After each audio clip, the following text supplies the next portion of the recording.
Welcome to Kenton's videos. Enjoy the video. You begin by opening DriveZone online and signing in. This places you into the lobby directly. Once in the lobby, pick modes and choose night. Do this now so the game loads correct lighting. Next, select a compatible map. Darker urban maps accentuate the mode. Make sure graphics are set to low or medium to keep steady 60 FPS, because dynamic shadows can tank performance and ruin input timing. Once the mode is selected, configure vehicle settings to match night driving. Toggle headlights auto on if you want consistent illumination, otherwise use manual for tactical timing. Now adjust HUD brightness and map contrast so you can read essential info without glare.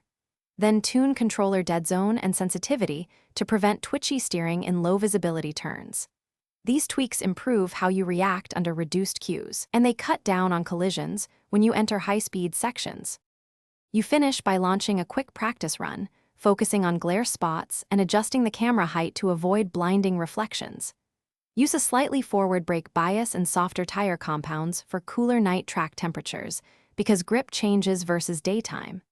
If you see lighting flicker or dropped frames, switch VSync or update your GPU drivers and restart the game. That usually fixes shader syncing.